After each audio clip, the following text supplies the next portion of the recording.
Let's jump straight into this explainer. Right now, across the globe, we are watching a massive structural shift in how capital, labor, and technology actually interact. We're talking about the post-labor transition. But the strategies nations are using to manage this, they couldn't be more different. Today, we're unpacking one highly coordinated, specific model to see exactly how it functions on the ground. Think about it like this. If the US is betting the house on the invisible hand of the market to drive tech forward, assuming private individuals will naturally figure out the most efficient path, well, China is betting on the exact opposite.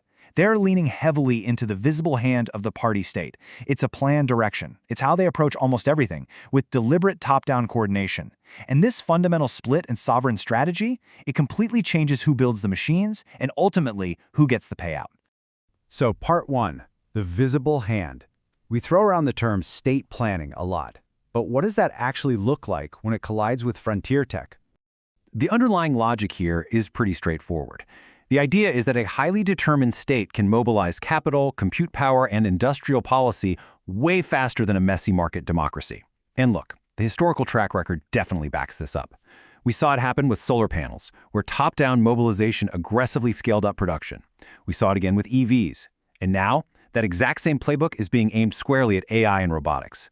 Because the state already owns a huge chunk of the capital base through state-owned banks and enterprises, they don't have to sit around waiting for market consensus. They just point the money at strategic priorities and go.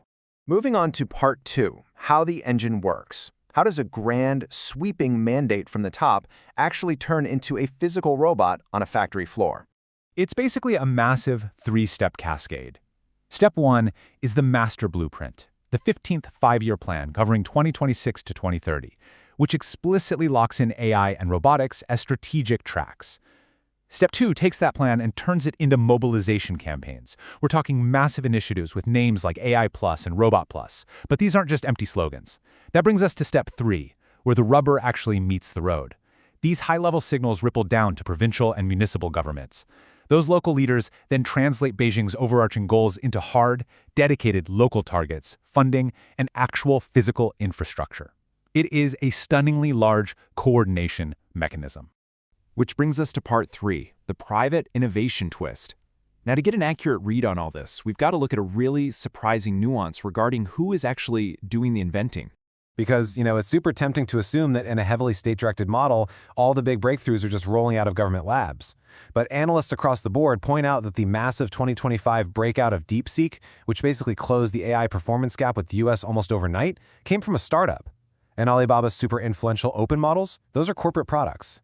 The frontier breakthroughs are substantially driven by the private sector. So yes, the visible hand is absolutely real, but its primary job is to guide and supercharge a private innovation engine, not replace it.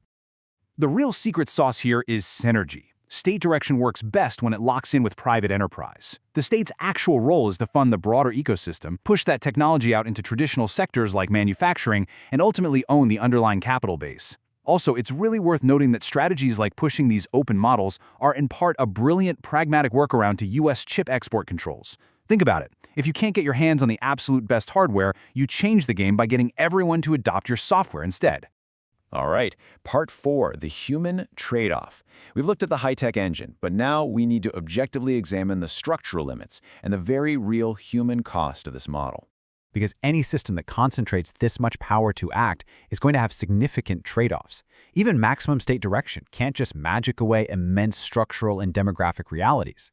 The state is powerful for sure, but its resources are definitely not infinite. And right now, that mobilization capacity is hitting some incredibly hard limits.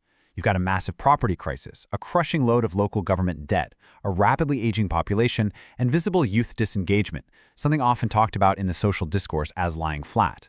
Put all that together, and you're looking at a system under immense internal pressure. And since the checkbook isn't endless, we are seeing a very deliberate policy choice being made. Get this, in the 2026 five-year plan, mentions of common prosperity, which was the big banner phrase previously used to signal a push against inequality, actually dropped by more than half compared to the last plan. At the exact same time, leadership is explicitly warning people against the dangers of welfarism. The message is clear. The state is consciously funneling its resources directly into technology, supply chains, and national security, putting those priorities way ahead of building deep individual safety nets. To really grasp the central inequality baked into this model, we have to talk about the Hukou system. This is a household registration framework that structurally dictates who actually gets caught by the state's safety net. Under this system, your access to urban social welfare, things like the DBOW guarantee, which is basically an income floor that's already pretty shallow and heavily means-tested, is tied entirely to your official place of origin. It literally doesn't matter where you actually live and work today. And the scale of this is staggering. This structural setup leaves roughly 300 million rural migrants almost completely outside the urban welfare state. To put that into perspective, that is a population nearly the size of the entire United States. These are the people physically building the infrastructure and working in the factories of the future, yet they have no personal claim on the safety net of the cities they are building. It's a massive human trade-off. The state has incredible power to act, but the income floor for the everyday individual is incredibly thin and deeply conditional. That leads us perfectly into part 5. Who owns the machines? As AI and robotics take over more and more labor, this is arguably the single most important question of our time. Who owns the capital and who gets the return? If we look at 3 totally distinct sovereign approaches, we get 3 very different answers. The US relies heavily on markets. Private individuals own the capital, and private individuals reap the returns. Then you have the Gulf states. There, the state owns the capital, but they pay the citizens directly through a dividend. But China? They're carving out a third path. Much like the Gulf, the state owns a vast share of the productive capital, but instead of distributing it, they keep the returns to fund national priorities.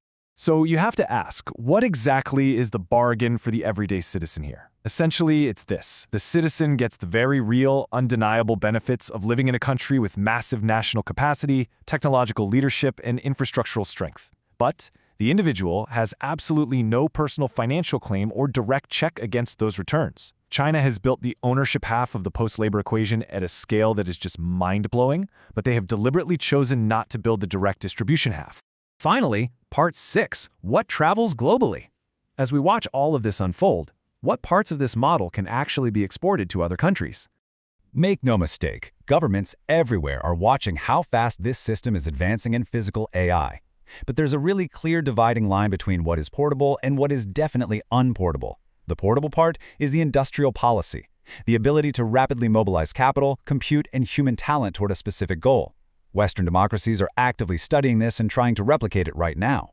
But the unportable part? That's the political system that makes it all possible. You simply cannot separate that rapid, cohesive action from one-party control, pervasive state ownership, and the Hukou system. Democracies just can't adopt those underlying structural realities wholesale. Ultimately, this visible hand model clearly subordinates individual welfare to the broader national project.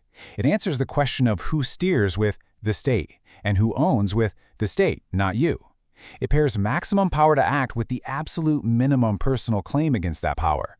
Which leaves us with a pretty profound question to chew on as we watch this AI transition rewrite the global economy. Is the exchange of individual claims and direct returns for sheer national capacity and strength an acceptable bargain? It's a question every single society is going to have to face in its own way soon enough. Thanks for joining me for this explainer. Catch you on the next one.